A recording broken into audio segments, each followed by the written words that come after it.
Good morning student. हम अपने topic को आगे कंटिन्यू करते हैं। अब है मैकेनिज्म ऑफ जेनेटिक इंजीनियरिंग। अभी तक हमने देखा इसके टूल्स क्या क्या थे, है ना। जेनेटिक इंजीनियरिंग में हमें किन किन औजारों की आवश्यकता पड़ती है ये हम देख चुके थे। अब हम देखेंगे मैकेनिज्म ऑफ जेनेटिक इंजीनियरिंग या इसकी क्रियाविधि, है ना। अब इसमें क्या होता है, आनुवंशिक यांत्रिकी की क्रियाविधि एक नाइट्रोजन फिक्सिंग जीन को एक बैक्टीरिया की कोशिका से द्विबीजपत्री पौधे में स्थानांतरित करके किया जाता है। मतलब इस जो इसकी जो मेथड है, मैकेनिज्म है, उसको कैसे करते हैं। एक जो नाइट्रोजन फिक्सिंग जीन है, कैसा है, NIF मतलब नाइट्रोजन फिक्सिंग जीन। ये क्या करता है, इसको, है ना, NIF को एक बैक्टीरिया की कोशिका, हमने अभी देखा था कि पोषक क्या था, होस्ट क्या थी, सेल थी, है ना। वो किसी की भी हो सकती है, प्लांट की, एनिमल की, बैक्टीरिया की, है ना। तो उसकी सेल से, बैक्टीरिया की सेल से द्विबीजपत्री पौधे में स्थानांतरित करके किया जाता है। क्या काम कर रहे हैं हम, नाइट्रोजन फिक्सिंग जो जीन है ना, इसको बैक्टीरिया की सेल से लेके कहाँ पहुँचा रहे हैं, द्विबीजपत्री पौधे में, यानी डाइकोटिलिडन प्लांट में ट्रांसफ़र करना। क्यों, जिससे कि जो डाइकोटिलिडन प्लांट जिसमें नाइट्रोजन फिक्सिंग के कैरेक्टर नहीं हैं, उसमें ये जो कैरेक्टर हैं वो डेवलप हो जाए। ठीक है, तो सबसे पहले हम देखते हैं, हमने पहले बैक्टीरिया की सेल को, जिसके सिम्टम हमने, जो हमें DNA से जो हमें कैरेक्टर लेना है वो क्या है कि उसमें नाइट्रोजन फिक्सेशन करने की क्षमता उत्पन्न हो जाए, है ना। तो उसमें से हमने नाइट्रोजन फिक्सिंग जीन को बैक्टीरिया की सेल से लेके हमें डाइकोटिलिडन प्लांट में ट्रांसफ़र करना है। ठीक है, ये मेथड जो है हम जेनेटिक इंजीनियरिंग के द्वारा करते हैं।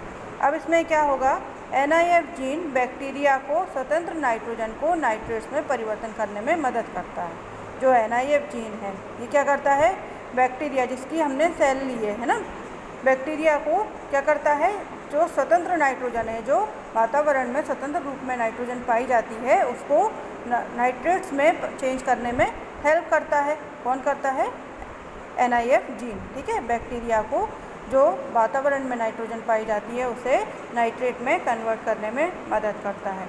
किंतु द्विबीजपत्री पौधों में, यानी डाइकोटिलिडन जो प्लांट हैं उनमें NIF जीन नहीं पाया जाता। ठीक है, बात समझ में आ रही है कि जो डाइकोटिलिडन प्लांट्स हैं उनमें ये कैरेक्टर नहीं पाया जाता कि वो नाइट्रोजन को फिक्सेशन कर सकें। ठीक है, तो अब इसके लिए इन्हें क्या किया, अतः वह स्वतंत्र नाइट्रोजन का प्रयोग नहीं कर सकते। जब NIF जीन को बैक्टीरिया से, मतलब ये जो जीन है जो बैक्टीरिया में है ना, तो बैक्टीरिया से पौधे में स्थानांतरित कर दिया जाता है, तब पौधा जो है क्या होता है, स्वतंत्र नाइट्रोजन का उपयोग करने के योग्य हो जाता है। किस विधि के द्वारा, जेनेटिक इंजीनियरिंग के द्वारा। जब इसके हमने ये कैरेक्टर, कौन सा, बैक्टीरिया का कौन सा कैरेक्टर, कि वो नाइट्रोजन फिक्सेशन कर लेता है। जब हम इस गुण को डाइकोटिलिडन प्लांट में या द्विबीजपत्री प्लांट में जब हम इसको स्थानांतरित कर देते हैं, तो उससे क्या होगा, जो डाइकोटिलिडन प्लांट है वो भी नाइट्रोजन फिक्सेशन करने लगेगा। तो जब इस टेक्निक को, इस प्रोसेस को क्या कहेंगे हम, जेनेटिक इंजीनियरिंग कहते हैं। इससे क्या होगा, पौधों को कृत्रिम खाद देने की आवश्यकता नहीं पड़ेगी, उसमें हमें अलग से जो है खाद नहीं देना पड़ेगी। क्यों, क्योंकि वो नाइट्रोजन फिक्सेशन पहले से ही कर लेगा, उसमें ये गुण जो है डेवलप हो जाएगा। अर्थात इससे धन और श्रम दोनों की बचत होगी और उत्पादन भी अधिक होगा। ये हुई इसकी क्रियाविधि, है ना। अब हम इसको आगे देखते हैं। सबसे पहले NIF जीन का पृथक्करण, मतलब जो NIF नाइट्रोजन फिक्सेशन जो जीन है इसको हम अलग करेंगे। ठीक है, ये डायग्राम रहा एग्रोबैक्टीरियम का।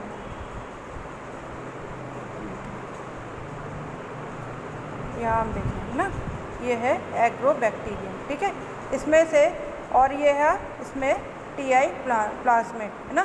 प्लाज्मिड का काम क्या था, हमने अभी देखा था। प्लाज्मिड क्या काम करता है, वेक्टर का काम करता है, मतलब वाहक का काम करता है, कैरेक्टर्स को एक स्थान से दूसरे स्थान पर ले जाने का काम करता है। यहाँ हमने लिया राइजोबियम, ठीक है, इसका प्लाज्मिड, और यहाँ हमने लिया एग्रोबैक्टीरियम। ठीक, इसमें प्लाज्मिड। अब इसको आइसोलेट किया, आइसोलेट करने के बाद ये क्या हुआ, हमने इसको बाहर ले लिया।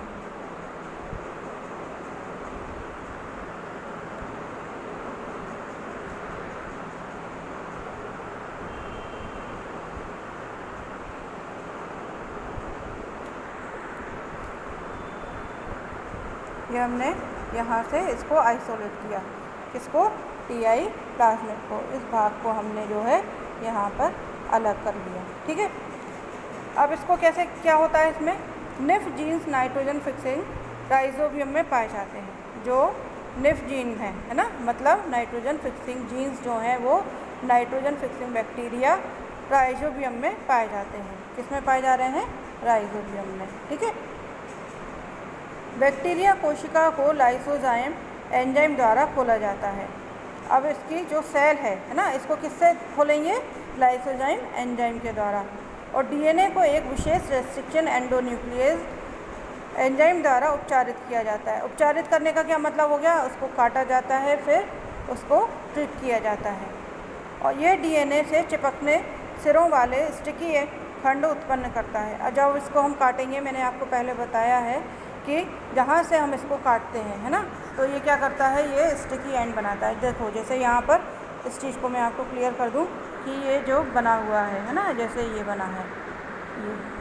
अब हमने इसको काटा है तो ये क्या होगा, एक भाग यहाँ का लंबा हो जाएगा, ये इस तरह से कटेगा। तो ये जो एंड बनेंगे इसके, ये जो सिरे बन रहे हैं, ये क्या करेंगे, कैसे होंगे, ये स्टिकी होंगे, यानी चिपचिपे होंगे। अब यहाँ पर जैसे हमने इसका लिया है, ठीक है, ये है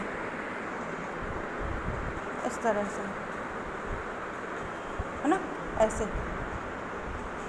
तो ये क्या होंगे, जब ये चिपकेंगे आपस में, जब ये जुड़ेंगे तो क्या होगा, इस सिरे से ये जो स्टिकी एंड है ना, चिपकने वाले जो इसके सिरे हैं, ये और ये यहाँ पर आके जब ये जुड़ेगा, ये वाला भाग, तो ये क्या होगा, ये आसानी से इससे जो है चिपक जाएंगे यहाँ पर ऐसे, इस तरह से ये चिपक जाएंगे। और ये इसको अच्छे से यहाँ पर सील कर देगा ताकि ये इसमें किसी तरह का कोई स्पेस ना बचे। तो ये जो एंड दिख रहा है ना, स्टिकी एंड, ये रहा और ये रहा।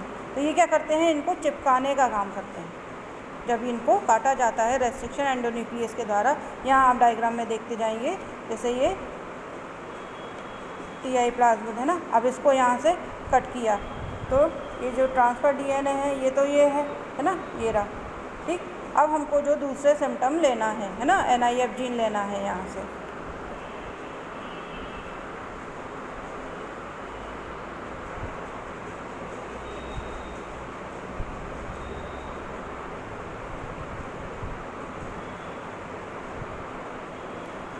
ये हमने यहाँ से कट कर दिया, ठीक है। और यहाँ हमको राइजोबियम में जो किसका गुण है, नाइट्रोजन फिक्सेशन का, है ना, NIF जीन उसका, यहाँ से। तो हम क्या करेंगे, इसका कुछ भाग कट जाएगा और इसका कुछ भाग कट जाएगा, ठीक है। और इनके जो दोनों के ये जो सिरे होंगे, इसका आप देखेंगे डायग्राम में ये किस तरह से है।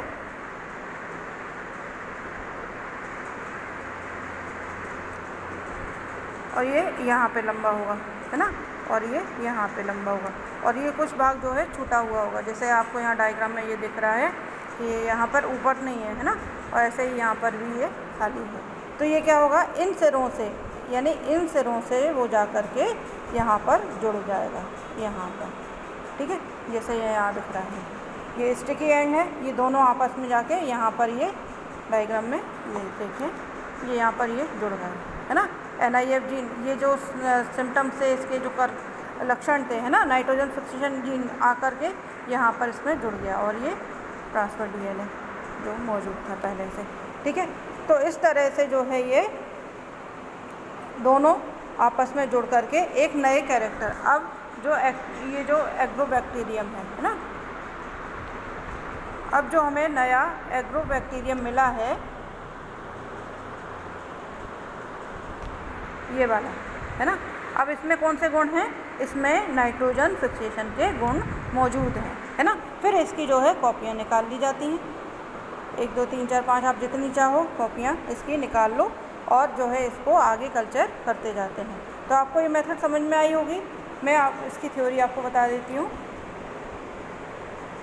अब यहाँ पे हमने आइसोलेट कर लिया था, है ना, ये अलग हो गया था। इसके बाद फिर integration of NIF gene in the vector, NIF gene को वाहक में जोड़ना या समन्वय करना। तो ये कैसे होगा? वेक्टर एक वाहन है, मतलब मैं आपको बता चुकी हूँ कि जब वो एक स्थान से दूसरे स्थान पर कैरेक्टर्स को ले जाने का काम करता है तो वो क्या हो गया, वो एक वाहन की तरह काम करता है, व्हीकल की तरह, जो कि NIF जीन को प्लांट जीनोम में स्थानांतरित करता है ना। क्या कर रहा है ये जो NIF कैरेक्टर है ना, इनको कहाँ डाल रहा है, वो प्लांट जीन में डाल रहा है। सामान्यतः TI प्लाज्मिड जो कि मृदा जीवाणुओं एग्रोबैक्टीरियम ट्यूमेफेसिएंस में पाया जाता है। किस में पाया जाता है? एग्रोबैक्टीरियम में TI प्लाज्मिड पाया जाता है। ठीक, ये क्या करता है, ये ट्यूमेफेसिएंस में पाया जाता है, जो कि NIF स्थानांतरण करने हेतु प्रयोग में लाया जाता है। ये बैक्टीरिया द्विबीजपत्री पौधों में क्राउन गॉल ट्यूमर उत्पन्न करता है। अब ये जो बैक्टीरिया है, कौन सा? एग्रोबैक्टीरियम, है ना, ट्यूमेफेसिएंस, ये क्या करता है, जो डाइकोटिलेडन्स प्लांट हैं उनमें क्राउन गॉल डिसीज़ या ट्यूमर उत्पन्न करता है। जब ये बैक्टीरियम प्लांट टिश्यू में प्रवेश करता है, कौन सा बैक्टीरियम? एग्रोबैक्टीरियम, है ना, ये वाला, जब किसमें? प्लांट टिश्यू में एंटर करता है, तब TI प्लाज्मिड का विशेष खंड पृथक हो जाता है। किसका विशेष खंड पृथक हो रहा है? TI प्लाज्मिड का, यानी ये वाला भाग, है ना, यहाँ से ये जब इसमें ये इसको एंटर करेंगे तो यहाँ का ये वाला भाग जो है पृथक हो जाता है तथा पादप कोशिका के जीनोम में स्थानांतरित कर दिया जाता है। जो ये प्लांट सेल का जीनोम है ना, ये वाला जी, ये जीनोम जो है, इसको क्या करते हैं, इसको इसमें फिट कर देते हैं। यहाँ पर ये जो आप देख रहे हो TI प्लाज्मिड का ये खंड tDNA कहलाता है। जब इसको यहाँ पर हम ट्रांसफ़र कर देते हैं तो ये क्या कहलाता है? tDNA या ट्रांसफ़र DNA कहलाता है।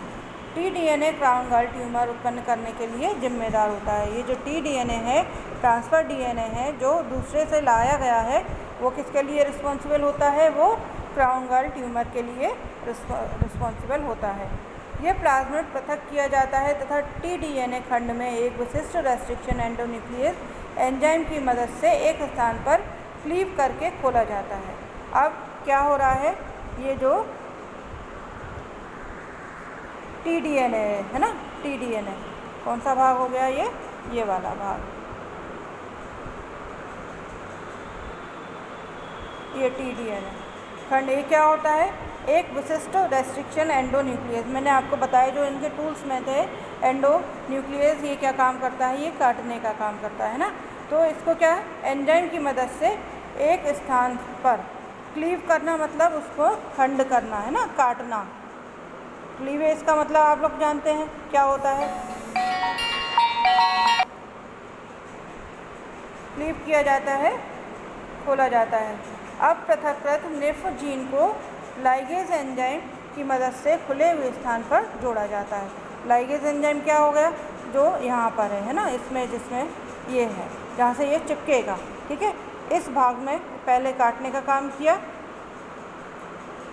एंडोन्यूक्लियस ने, फिर यहाँ पे लाइगेज एंजाइम के द्वारा इसको जोड़ा जाएगा, ठीक है। और इस प्रकार से क्या होगा, जो इसके NIF के जो गुण थे, है ना, वो TI प्लाज्मिड में सम्मिलित किए जाएंगे। फिर NIF जीन जो कि प्लाज्मिड में जुड़ चुके हैं, उनको वो क्या हो जाएंगे? रिकॉम्बिनेंट DNA कहलाएंगे। यानी ये जो बन गया है हमारे पास, ये क्या बन गया? रिकॉम्बिनेंट DNA बन गया है। यानी दोबारा से उसमें कंबाइन कर देना। कम्बिनेंट से मतलब हो जाएगा रिकॉम्बिनेंट, यानी दोबारा से उसको कंबाइन कर देना, रिकॉम्बिनेंट DNA बन जाएगा यहाँ पर। तो आपको ये समझ में आया होगा